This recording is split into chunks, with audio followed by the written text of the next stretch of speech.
कैसे हमको cyber frauds को रोकना है और साइबर क्राइम अगर हो जाता है लोगों के साथ तो कैसे अलग अलग एजेंसीज के भी बेस्ट कोऑर्डिनेशन बनाकर इफेक्टिवली लोगों को हेल्प करना है, ये हमारा पर्पस था। और इसी मंशा के साथ आज हमने सभी ज़िले के बैंक्स के ब्रांच मैनेजर्स को स्वयं बुलाया था।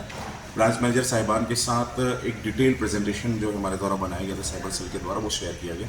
उनको बताया गया कि आज कितनी ज़्यादा आवश्यकता है कि बैंक्स और पुलिस साथ हैंड इन हैंड काम करें, एक साथ काम करें और एक यूनिट के रूप में काम करें, ताकि हमको जितने जल्दी से जल्दी हो सके बैंक जो म्यूल अकाउंट होल्डर्स हैं, जिसमें साइबर फ्रॉड मेनली पैसे मंगाते हैं, जो फर्जी अकाउंट होते हैं, उनके बारे में जितनी जानकारी है वो हमें दे सकें, सीसीटीवी फुटेज दे सकें। और हमने उनको आज स्टैंडर्ड ऑपरेटिंग प्रोसीजर भी बताया, जो एक नेशनल लेवल पे एसओपी जो मिनिस्ट्री ऑफ फाइनेंस के द्वारा बनाई गई है, तो बहुत से लोगों को बहुत अच्छा लगा। हमने हर तरीके से इन्फॉर्मेशंस बताया कि किस प्रकार की इन्फॉर्मेशन हमारे लिए कितनी क्रूशल होती है, डिजिटल इन्फॉर्मेशन कितनी क्रूशल हो सकती है, डिजिटल इन्फॉर्मेशन में किस तरह की इन्फॉर्मेशन होती है जो कि डिजिटली सेव होती है बैंक के पास, या तो बैंक में होती है या ब्रांच में होती है, उनके जोनल ऑफिस में होती है, एडमिनिस्ट्रेटिव ऑफिस में होती है, या तो उनके जो इन्फॉर्मेशन सेंटर्स हैं वहाँ होती है। सिमिलरली फिजिकल इन्फॉर्मेशन भी होती है।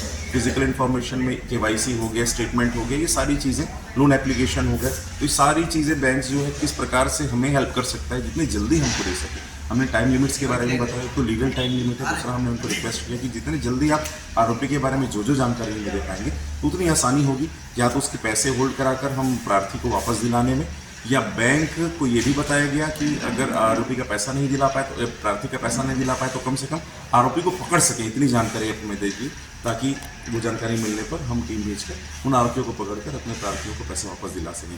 दूसरा, कोर्ट का भी ऑर्डर होने के बाद ये शिकायतें थी लोगों की कि लगातार कोर्ट का ऑर्डर हो गया है 2 महीने से, लेकिन मुझे बैंक पैसा नहीं दे रहा है। तो उस संबंध में हमने उनको ये बताया कि वो जो पैसा होता है वो कंडीशनल होता है, तो आप जितना जल्दी हो सके उतना जल्दी आप प्रार्थी का पैसा कोर्ट ऑर्डर मिलते ही दीजिए। उसमें डिले करने से कंटेम्प्ट ऑफ कोर्ट की भी कार्रवाई बैंक के खिलाफ की जा सकती है, क्योंकि बैंक डायरेक्टली हमें लिखता है। तो ये बात से भी उनको अवगत कराया गया। बड़ा फ्रूटफुल डिस्कशन रहा सभी ब्रांच मैनेजर्स के द्वारा। अच्छी बात तो ये है कि 100% ब्रांच मैनेजर्स रायगढ़ के आज उपस्थित हुए, ये भी अपने आप में बहुत अच्छी बात है, और ये दिखाता है कि वो भी कितने सीरियस हैं साइबर क्राइम को लेकर। और हमें विश्वास है कि आज से जो कोऑर्डिनेशन स्टार्ट होगा उसमें हमारे लोगों को बहुत ज़्यादा फायदा होगा, और हम जितनी ज़्यादा से ज़्यादा जानकारी एक्यूज के बारे में है वो हम निकाल पाएंगे और साइबर क्राइम को रोकने में इफेक्टिव जो है भूमिका निभा पाएंगे। Thank you. उसका नाम पता, बस वो बोलता है आवाज पता है, तो मैं आवाज का क्या करूं भाई? प्रार्थी बोले सर पकड़ के लाओ भाई, तो कुछ तो पता रहे। तो वो जो क्या बोलते हैं, उन्होंने पेट्रोल पंप में जो 1200 रुपए बताया, वहां मैं एक्चुअल देख पाया कि हाँ ये है वो आदमी जिसको मैं खोज रहा हूं।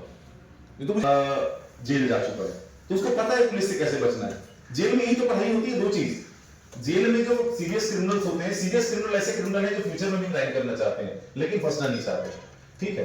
तो सीरियस क्रिमिनल